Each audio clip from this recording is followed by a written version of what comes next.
नरेंद्र मोदी ने राम मंदिर को हाईजैक कर लिया है। क्या किसी की बनी बनाई मेहनत का श्रेय जब कोई और ले जाए, जब किसी और की सफलता को कोई अपना बता करके दबोच ले, तो फिर उसे क्या कहा जाए? आज राम मंदिर पर मोदी जी का हक क्या है?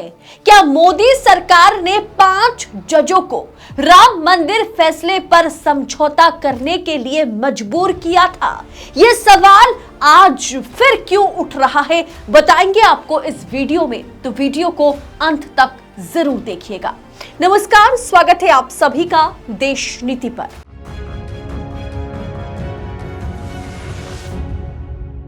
देश नीति केवल सच्ची और पक्की खबरें। मैंने 9 करोड़ रुपए देकर, घूस देकर, चीफ जस्टिस को घूस देकर ये जजमेंट खरीदा है। अब बड़ी अच्छी तरह से, बड़े आराम से बता रहे थे कि अरे जुडिशरी में तो बड़ा भ्रष्टाचार हो गया है। मेरे पास ये आदमी आया था, उसने बोला 9 करोड़ में इसने जजमेंट खरीदा है और कल ये जजमेंट आ जाएगा, आप देखिएगा। और यकीनन अगले दिन वो जजमेंट आ गया। गोगोई साहब का ही एग्जाम्पल ले लीजिए। अयोध्या का जजमेंट दिया, रफाल का जजमेंट दिया और तुरंत रिटायर होने के बाद, मतलब 2-3 महीने के अंदर ही उनको राज्यसभा का मेंबर बना दिया। अरुण मिश्रा को देख लीजिए, इतने सारे जजमेंट। अडानी के फेवर में तो उन्होंने कम से कम 40,000 करोड़ रुपया अडानी को प्राप्त करवाया। कम से कम 6 जजमेंट्स दिए अडानी के फेवर में और उनको रिटायरमेंट के बाद एनएचआरसी का चेयरमैन बना दिया। तीसरा कारण बहुत खतरनाक कारण है, बहुत खतरनाक। इन्होंने सारी एजेंसीज को लगाकर सब जजेस के ऊपर डोसियर बना रखे हैं। पूरे जजेस के आईबी, सीबीआई, इनकम टैक्स, सब लोगों से छानबीन कराते हैं। और अगर किसी जज या उसके किसी नजदीकी रिश्तेदार के बारे में कुछ ऐसी इंफॉर्मेशन मिल जाए जिससे उसकी कोई कमजोर नब्ज को पकड़ा जा सके, तो उसके आधार पर ब्लैकमेल करते हैं। ओके। सुप्रीम कोर्ट की संवैधानिक पीठ में justice Ranjan Gogoi, justice Sharad Arvind Bobde, justice Ashok Bhushan, justice DY Chandrachud और जस्टिस एस अब्दुल नजीर ने 9 नवंबर 2019 को हिंदुओं के पक्ष में फैसला सुनाया और सरकार से कहा कि एक ट्रस्ट बनाइए, जो ट्रस्ट राम मंदिर बनाएगा, जिसमें मोदी जी का दूर दूर तक कोई वास्ता नहीं है। आज उस राम मंदिर के लिए नरेंद्र मोदी जी की इतनी बड़ी बड़ी कटआउट तस्वीरें कैसे लग सकते हैं हर जगह पर? जिस केस को लड़ा किसी और ने, जीता किसी और ने, लेकिन श्रेय मोदी जी लेकर के जा रहे हैं। ये कैसे संभव है? आज आपको बताऊंगी कि कैसे राम मंदिर मामले में पूरी तरह से दूर रहकर भी मोदी जी आज मलाई खा रहे हैं। 9 नवंबर को सुप्रीम कोर्ट ने एक लंबी सुनवाई के बाद अयोध्या में राम मंदिर मस्जिद विवाद पर फैसला सुनाया था। 100 सालों से ज्यादा समय से चल रहे इस विवाद को तत्कालीन प्रधान न्यायाधीश सीजेआई जस्टिस रंजन गोगोई की अगुवाई में संवैधानिक पीठ के 5 जजों ने इस पर फैसला सुनाया और विवादित जमीन पर हक हिंदुओं का है, ऐसा कहा। इसके साथ ही सरकार को यह भी आदेश दिया गया था कि मुस्लिम पक्ष को अलग से 5 एकड़ जमीन दी जाए। हालांकि इस फैसले के बाद भी कई पुनर्विचार याचिकाएं दाखिल की गई थी। सुप्रीम कोर्ट ने जो आदेश दिया था उसे चैलेंज किया गया था, लेकिन सुप्रीम कोर्ट में सभी याचिकाओं को खारिज कर दिया गया था। दोस्तों, आपको मैं बता दूं कि 5 जजों की सहमति से यह फैसला सामने आया था। फैसले में कहा गया था कि भारतीय पुरातत्व विभाग यानी एएसआई की रिपोर्ट में लिखा है कि नीचे मंदिर था, मस्जिद के नीचे, जिसे गिराई गई थी। प्रधान न्यायाधीश रंजन गोगोई ने कहा कि एएसआई ने भी विवादित जमीन पर पहले मंदिर होने के सबूत पेश किए हैं।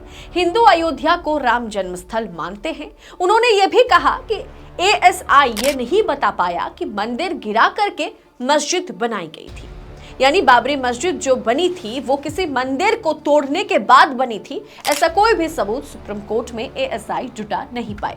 इस सवाल का जवाब नहीं मिल पाया कि क्या मंदिर को गिरा करके मस्जिद बनाई गई थी। सुप्रीम कोर्ट के उस जजमेंट को भी याद रखने की जरूरत है, जहां सुप्रीम कोर्ट में साफ शब्दों में कहा गया था, सुप्रीम कोर्ट ने कहा था अपने जजमेंट में कि 1949 में जो रामलला की मूर्ति रखी गई थी वो साजिश के तहत रखी गई थी, बाहर से ला करके रखी गई थी। बाबरी मस्जिद को गिराए जाने को सुप्रीम कोर्ट ने उस वक्त अपने वर्डिक्ट में अपराध बताया था। और इस पूरे मामले में पक्षकार कोई सरकारें या पार्टियां नहीं थी, बीजेपी नहीं थी। हिंदू पक्ष की ओर से 4 शंकराचार्य थे जिन्होंने पहले वक्फ बोर्ड के साथ बातचीत के माध्यम से सुलह करने की कोशिश करी। बात नहीं बन पाई पूरी तरह से तो मामला सुप्रीम कोर्ट पहुंचा। वहां भी कानूनी लड़ाई भी हिंदू पक्ष की ओर से शंकराचार्य लड़े, वीएचपी के नेता लड़े। लेकिन दोस्तों मजे की बात देखिए कि जब फैसला हिंदू पक्ष के समर्थन में आया, हिंदू के पक्ष में आया, तो राम मंदिर को बीजेपी ने और नरेंद्र मोदी ने एक तरह से आप कह सकते हैं कि हाईजैक कर लिया। बीजेपी पर आरोप लगा कि राम मंदिर के लिए भाजपा ने हिंदू नेताओं की हत्या और उन्हें मारने की साजिश भी रची थी, जिनमें वीएचपी के बड़े नेता अशोक सिंघल, प्रवीण तोगड़िया जैसे नेता शामिल हैं। वैसे शंकराचार्य या वीएचपी नेताओं को श्रेय देना तो छोड़ दीजिए, भाजपा के 2 बड़े नेता जिन्होंने राम मंदिर को पूरी तरह से पॉलिटिकल रूप दिया था, लाल कृष्ण आडवाणी और मुरली मनोहर जोशी, आज मोदी जी उन्हें भी नहीं पूछ रहे। उन्हें उद्घाटन में आने की मंजूरी नहीं दी गई, जबकि न्योता दिया गया। चारों शंकराचार्य ने उद्घाटन समारोह में जाने से इनकार कर दिया क्योंकि उन्हें मोदी जी सनातन विरोधी लगने लगे। आजकल शंकराचार्य ने सवाल उठाए कि वाराणसी में कॉरिडोर बनाने के समय जितने मंदिर तोड़े गए, जितनी मूर्तियां तोड़ी गई, उसका कोई हिसाब नहीं है। आज मोदी जी राम को मंदिर में बसाने की बात कर रहे हैं, जबकि खुद मोदी जी कुछ और करते हुए नजर आते हैं। भाजपा के पूर्व सांसद सुब्रमण्यम स्वामी का यह ट्वीट देखिए दोस्तों। प्रधानमंत्री अयोध्या में राम मंदिर के लेखक और निर्माता होने का दावा कर रहे हैं, उनका योगदान शून्य है। इसके बदले नरेंद्र मोदी को अपने वाराणसी निर्वाचन क्षेत्र पर ध्यान केंद्रित करना चाहिए, जहां ज्ञानवापी ज्योतिर्लिंग काशी मंदिर को फिर से बनाने की जरूरत है। दोस्तों इन तस्वीरों को देखिए ना आप एक बार, होर्डिंग्स, कटआउट को देखिए। रामलला से ज्यादा कटआउट्स और होर्डिंग्स जो है वो तो मोदी जी के हैं दोस्तों। क्या ये राम मंदिर का उद्घाटन है भी? गोदी मीडिया को देखिए दोस्तों, मोदी को ही तीर बाण के साथ श्री राम बना दिया गया। इस तस्वीर को देखिए और अब समझ पा रहे होंगे कि किस तरह से नरेंद्र मोदी को रामलला के साथ तुलना करने की कोशिश की जा रही है। मोदी की 50 साल की राम आराधना कैसे पूरी हुई भव्य मंदिर की साधना। मोदी जी 50 साल से राम मंदिर के लिए, राम के लिए वाकई आराधना कर रहे हैं या नहीं, इसका खुलासा तो खुद भाजपा के कद्दावर नेता लोग कर रहे हैं। उमा भारती कर रही हैं, सुब्रमण्यम स्वामी कर रहे हैं और साथ ही साथ ये सारे शंकराचार्य कर रहे हैं। दोस्तों आज सवाल उठ रहा है कि जिस मामले की सुनवाई से लेकर के हिंदू पक्ष के पक्ष में फैसला आने तक मोदी जी का दूर दूर तक कोई वास्ता नहीं रहा, आज वो व्यक्ति राम से बड़ा कैसे हो सकते हैं? सवाल यह भी उठ रहा है कि क्या मोदी जी की क्रेडिट कहीं जजेस पर दबाव या जजेस के साथ समझौता करने का तो नहीं है कि मोदी जी का बस इतना ही रोल रहा कि वो जजेस के साथ समझौता करे, उन्हें समझाए, उन पर दबाव बनाए कि वो पक्ष में फैसला सुनाए? ये सवाल मैं नहीं उठा रही हूं, देशनीति नहीं उठा रहा है, सोशल मीडिया पर ये सवाल पूछे जा रहे हैं। क्या मोदी जी का क्रेडिट बस इतना रहा कि 2019 में उन्होंने पक्ष में फैसला सुनवाए? क्योंकि आज संवैधानिक पीठ में justice Ranjan Gogoi, justice Sharad Arvind Bobde, justice Ashok Bhushan, justice DY Chandrachud, justice S Abdul Nazeer, सबके सब रिटायरमेंट के बाद एक से बढ़कर एक पद पर संस्था में हेड बनकर पहुंचे। कोई राज्यपाल बने तो किसी को राज्यसभा दिया गया। सिर्फ डीवाई चंद्रचूड़ अभी भी रिटायर नहीं हुए, वो वर्तमान में चीफ जस्टिस ऑफ इंडिया है। क्या प्री रिटायरमेंट जजमेंट्स और पोस्ट रिटायरमेंट जॉब्स में सच में कोई कनेक्शन है? अगर राम मंदिर का फैसला देखा जाए तो क्या मोदी जी का बस इतना ही क्रेडिट है? फिलहाल ये सवाल मैं आपके लिए छोड़ती हूं, आप सोचिए और बताइए हमें कमेंट बॉक्स में कि मोदी ने अयोध्या में राम मंदिर के निर्माण में क्या योगदान दिया है।